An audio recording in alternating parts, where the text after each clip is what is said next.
I think that we cannot let the bully win. Of course, you know who the bully is here, but I think we have to be more bold with some decisions and we have to stand up for what we feel is right. Because if we let these crazy leaders to take some steps back on basic human rights, the consequences of that are going to last.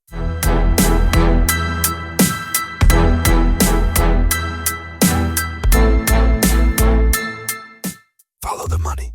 Across Europe, governments are tightening migration policies. Leaders are reluctant to stand up to Donald Trump, and center-left parties are struggling to stay in power.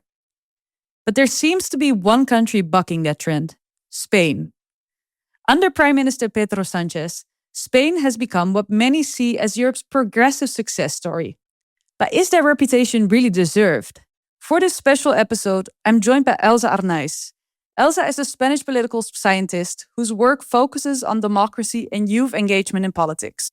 I'm your host, Emma, and this is the podcast of the investigative newsroom, Follow the Money. Welcome, Elsa. Thank you so much for joining me. Thank you for having me. Let's start with the big picture. Why would you say Spain has acquired this reputation as Europe's political exception? Well, first of all, I would say the economy. The economy is growing a lot. They are one of the leaders in the Eurozone. Then we also have the exception of, let's say, like this progressive stand in geopolitical topics, such as the Palestine conflict, the genocide in Palestine, or even just standing up against Trump's policies. For example, in the case of NATO, Spain has decided that we're not going to spend the 5% that Trump is urging everyone to spend, but that we are going to commit with the compromises that we had, that is like to continue, investing in defense, but that we're just not going to be these, let's say, we're going to surrender to what Trump is saying.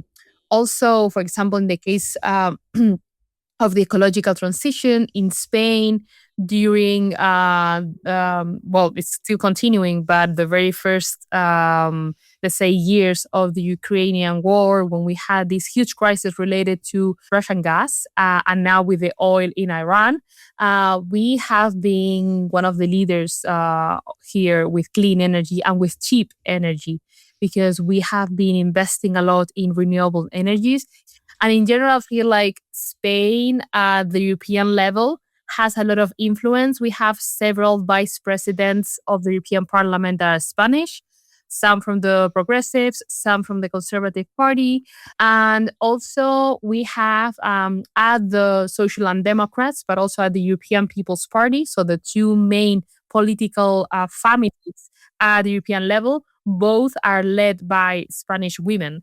So it is true that we have all these, right now we are, let's say, like, the rock stars of European politics in some terms. So it's not false that Spain is being an exception in terms of progressive policies, in terms of standing up against Trump and being clear about our defense of human rights.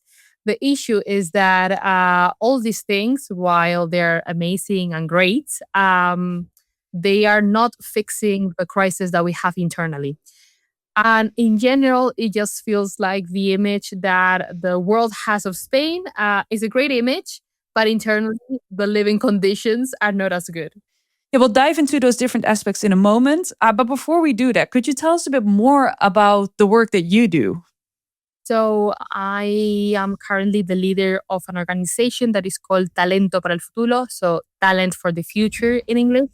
And the idea is that we reconnect with democracy and with the importance of participating in democracy. What we have currently is very skeptic young people globally, not only in Spain, okay? The democratic promise and this social contract promise of voting, feeling represented, and also having, a good project of your life if you work and if you work hard and you study. All of that, it doesn't seem like it's happening, right? We have been born in a poly crisis. the climate emergency crisis, different geopolitical crisis. Now we have Russia, Trump. Like every 2 weeks is a different one. All of these mixed uh, results in young people not believing in the system in which they're currently living in. Why? Because their living conditions are not the ones that were promised. They do not see a future that is good taking place. They only see this idea of the end of the world happening constantly every single week. That also actually brings me to one of the first points about why Spain is, at least on the outside, this interesting exception. Across Europe, we've seen radical right parties gaining support and in some cases entering government. Spain does have the far right party Vox, but it hasn't gained the same level of popularity compared to other European countries. Why is that the case? Well, I would say, first of all, at the regional level, we see that Vox, the far right party, has not been able to get the amount of seats in order to govern in their own. But right now, they are in the main autonomous communities, in the main regions in Spain, governing. They have gotten some important seats in the government because they have done coalition agreements with the Popular Party. However, at the general elections level, so the national elections, we also have an electoral formula that does not it doesn't allow extremist parties to rise as quickly as a majoritarian system would do, like the US. That is, it's a different system. We have a proportional system, and the formula that we have, the don't formula, doesn't allow for this. However, the way in which Spain is structured, the autonomous communities, the regions, have a lot of power. They have a lot of competencies. So they have powers in education, they have powers in health, they have a lot of power in housing. So these far right governments, even if they're still at the regional level, they can have a lot of influence on the day to day, politics. So what you see in the news is Pedro Sanchez, walking side by side with Ursula von der Leyen. You don't see the regional governments, all the time on TV. So it is true that the world sees us with this progressive agenda. That is true that we have internationally, and that is our actually our cooperation and foreign affairs agenda is called a feminist agenda directly. So it is true that we have that progressive state of mind.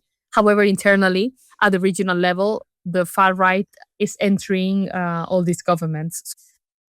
Nonetheless, we do have a left-wing government with apparently even a feminist foreign policy in a Europe of mainly like centrist far-right governments. Something I've also heard is that maybe Spanish people actually vote a lot more left-wing than they really are, which would be the result of a trauma of the Franco dictatorship. Do you believe that argument? I think those times have passed. I think maybe before that was working. However, now the far right has such a clever communication strategy. They really know how to portray their message that this idea of Franco being a dictator, being the evil that he was, has somehow vanished a little bit. Not completely, of course. We still, like, the majority of the people know the dangers of a dictatorship and the danger of what Franco was. We have these young people that have never lived through a dictatorship, thank God. They do not really know what it is. And they have been receiving all this propaganda from the far right influencers that have instaured this idea that actually Franco was kind of good, which is not true. But a lot of people are believing in this. I'm not saying that it's becoming fashionable to be from the far right, but before you would be ashamed to say out loud that you were from the far right. And now it's okay to say it, which is crazy. But do you see a generational divide then where like, okay, the people that actually lived through those times are still a lot more wary of wanting to be associated with that, whereas the young people idealize it? Or does it exist like across generations as well? I think it's across generations, but I think that it affects each generation differently. In the case of young people, as I would say, it has a lot to do with what social media is constantly bombarding us with. Mm. Also, it has a lot to do with not feeling represented in the system in which you're living in. So any propaganda is easier to be, believed in because you're just not happy at the moment. On the side of older generations, I think it's about just this ideal of a past, that the past was always better. So in some, you would say, okay, maybe at the political representation level, at the national level, we might not see the same far right ideology as like explicit as in the rest of Europe. But if we look at a more societal level, it's definitely there. Yeah, it's definitely there. And people are saying more and more publicly their far right ideals, which somehow is making it not mainstream, but it's again, people are less ashamed of it. So you hear it more than before. And then one topic, of course, that has been like taken by the far right across Europe is immigration. In that sense, Spain is also very much going against the tide. While we see in Europe like a stricter immigration policy, Spain has, for example, legalized many undocumented migrants recently. Why do you think immigration has played out so differently in Spain? Well, in the case of Spain, this regularization process was a citizens' initiative that over 500,000 people signed for. People from very different ideologies. The social base of the initiative was composed by like the church, but also like social, CSOs. So it was very diverse. So for some moment, this idea of regularization was something that everyone was agreeing with, because at the end of the day, immigrants are living side by side with you, and it felt very unfair to leave them in this limbo. They're working, but they're not allowed to work with a contract. So there was this understanding of like, hey, they're human beings that they deserve a decent life. More than 500,000 people signed for this. They signed with their ID. They provided their details so that this would become a reality. And it actually became a reality because it went through the Congress, and not only the Congress, but the government decided to, hey, let's implement this. Also, even leaving aside that moral angle, of course, I think in Europe in general, there is a growing realization of like, okay, we're also going to need people from outside Europe with an aging population. Do you feel that in Spain, that idea does seem to be more mainstream already compared to other European societies? In paper, yes, we know. Like people know that we're not having enough children. We need grants for our economy to grow. We need immigrants for our society not to be so freaking old. However, then the talk of the town is a different one, right?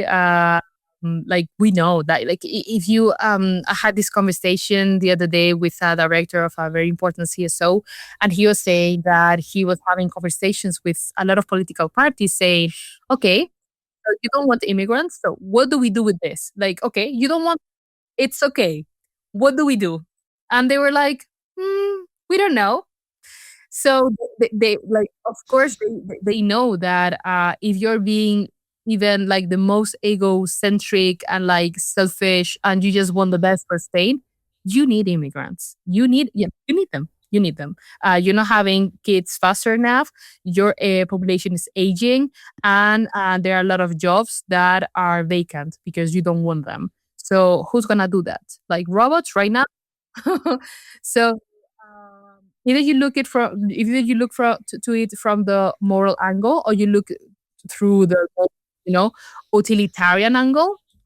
You need them. You need immigrants. But I'm wondering, like, okay, a country like Germany or a country like Italy, they have similar issues. They also receive a lot of migrants, and in that sense, I don't necessarily see a difference between those countries and Spain. Yet, why do you think is there like one reason why you think Spain still managed to get something like this legalization through?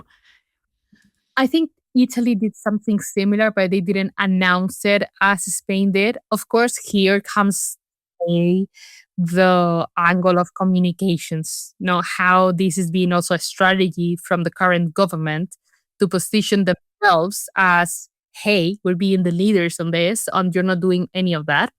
It is true that we also have to keep in mind that Spain, as well as Italy, um, are the entry point for a lot of the migration from Africa because we're nearby, like point. Like there's nothing, like this. It's just like you're close by. So it is something that we have always been talking about. So it is true that whether it is from the national level, how we treat immigration, or at the European level, we have this progressive view. Yeah, and also indeed what you just said, also on a European level, we see Spain behaving differently from a lot of other European countries. Spain is often portrayed as one of the most pro-European governments, mainly in its fierce stance against the US. At the same time, we've also seen Madrid taking positions that don't always align with the European mainstream, whether it's about NATO spending, Palestine, or its friendship with China. What do you think Spain's game is on that European level?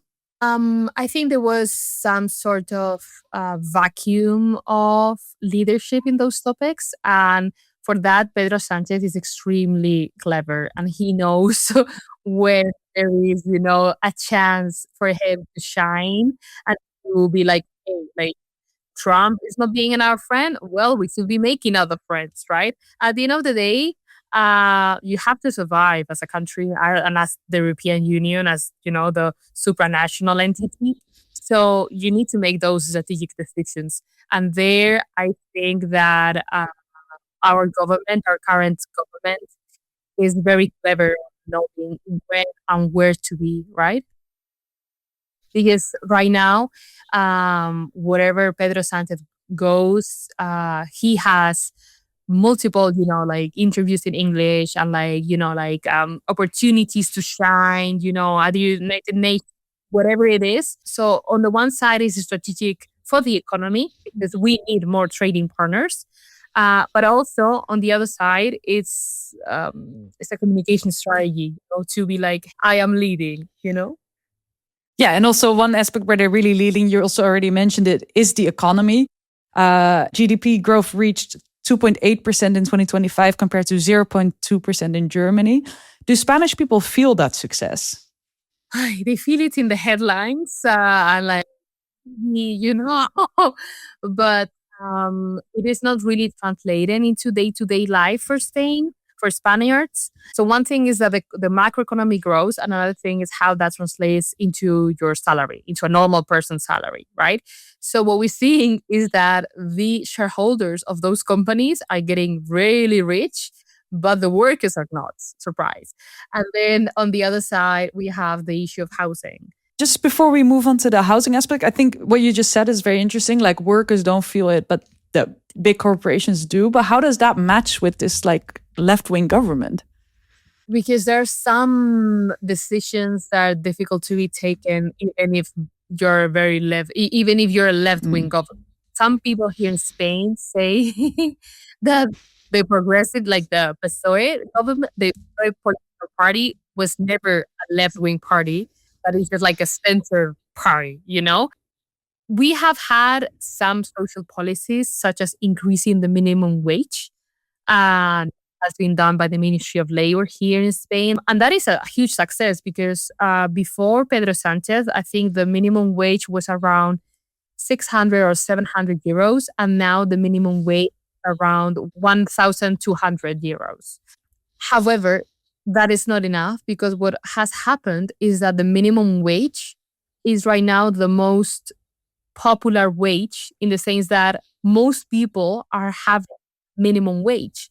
So great, we increase the minimum wage, but if everyone is having the minimum, the bare minimum, it doesn't work out. It's not only about the wage, but also the price of living, like the food and all of that, right? Like everything has been increasing, it's skyrocketing the prices. But it is true that some social policies that could be taken by the government are not being done because, like, the companies still have a lot of power here at the like bargaining power, so it's not that we're gonna put like some, like taxing the rich. That is not happening completely. We're not like in Mamdani's New York when we talk about Spain. Exactly. No, no, no. It could be, but it's not. And then the big elephant in the room that you just mentioned, housing. What does that look like? Very bad. Very, very, very bad. The main way in which Spaniards are feeling the crisis is through rent. The rent price has skyrocketed. Madrid, of course, Barcelona have very like the price is just almost like 80% of a young person's salary. So if you were to want to rent a place for your own, you would need 90-80% of your salary as a young person, which is crazy because you also need to eat, and like to do other things as a human being, not only having a roof. So there's a huge issue with renting, but that translates into the next problem, that is not being able to buy a house. Because if you're not able to save money because the majority of your money goes to paying rent, you're never able to buy. And who are the ones buying? The ones that have already inherited some money, the ones that are a company and fund, basically, that has a lot of money to speculate with the price.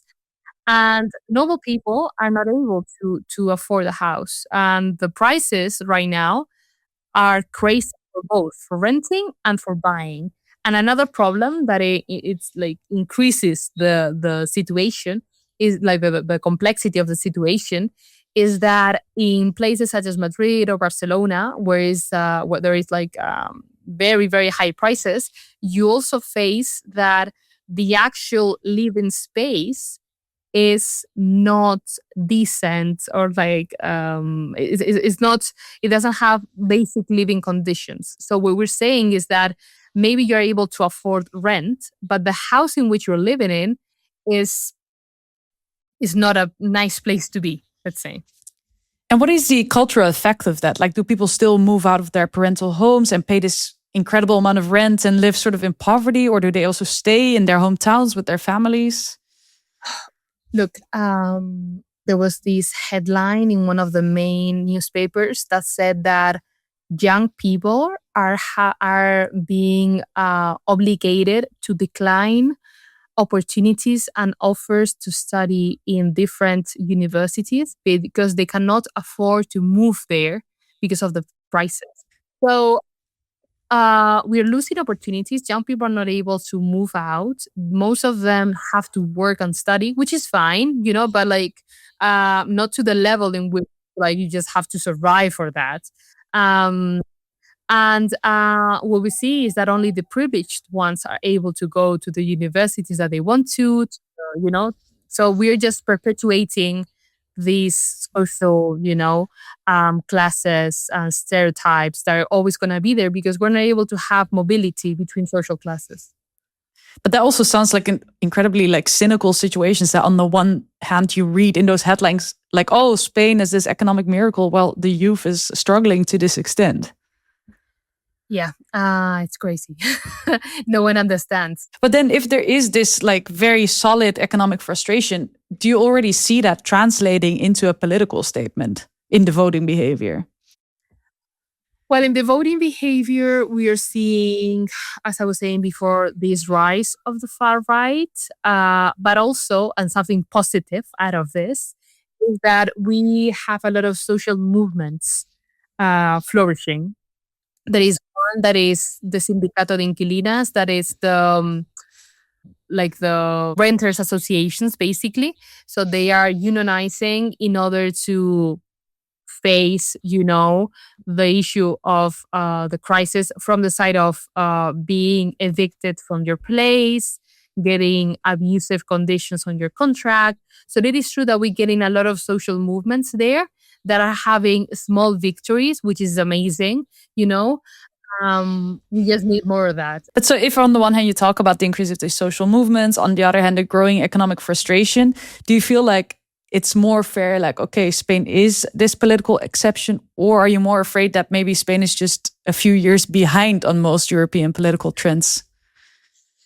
I want to believe that we're the exception because I don't want to see this far right government rising.